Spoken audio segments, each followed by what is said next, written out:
Today we'll be reading The Tale of Master Thon from the Tales of the Jedi Companion by George R. Strayton. The Tale of Master Thon. The mysterious Jedi Master Thon hails from a system deep in the unknown regions. Information about his planet of origin and his species as a whole remains sparse and unreliable, and Thon himself prefers to live in relative seclusion on Ambria in the Stennis system, so little light had been shed on his people. The Republic's Bureau of Xenology has arbitrarily chosen to name Thon's species Worrel for lack of any other meaningful designation. Thon has not commented on this decision, or on any of the other data contained in the archive, and scientists have therefore given up sending inquiries to the reclusive Jedi. Interviews with other Jedi Masters have uncovered additional information that has further deepened the mystery surrounding this all-too-silent being. Apparently, Thon arrived on Ossus already possessing great skill as a Jedi.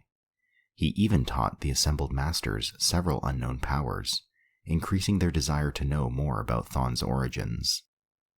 Thon responded to their questions by saying in his deep, guttural voice, "It is better that you do not know. At least not yet."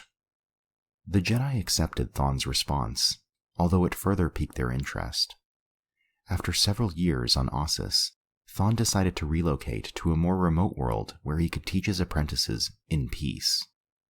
Taking only a single item, an ancient lightsaber, he vaulted across the galaxy, guided by nothing other than the Force. Somewhere beyond the range of his ship's sensors, a point of utter blackness called his attention, and for several weeks he meditated on its presence as his ship slowly made its way toward the Force Stain. He arrived to the Stennis systems and headed immediately for the planet called Ambria by the Republic's star charts. The entire world radiated the dark side, for it had become one of the focal points for the gathering of Sith who had survived the fall of the Sith Empire a millennia ago. Though the beings who had fled to this remote planet had passed into the Force centuries ago, their spirits remained, embedded in the very land itself. The dark side energy suffused into the soil had killed all living things, turning the world into a rugged, desolate place covered only by rock and water. Thon sat down on the surface and was immediately attacked by the spirits of the Sith.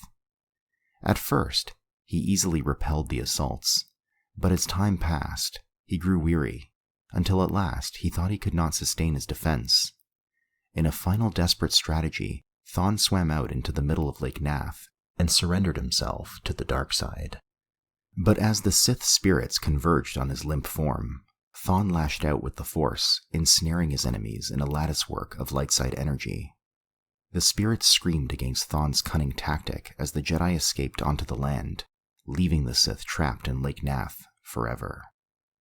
Master Thon set up a small training compound not far from the lake, bringing several species of animals from neighboring planets to begin the rebirth of Ambria. More than a decade after his defeat of the Sith spirits, Thon brought his first apprentice, Osweilam, to the compound.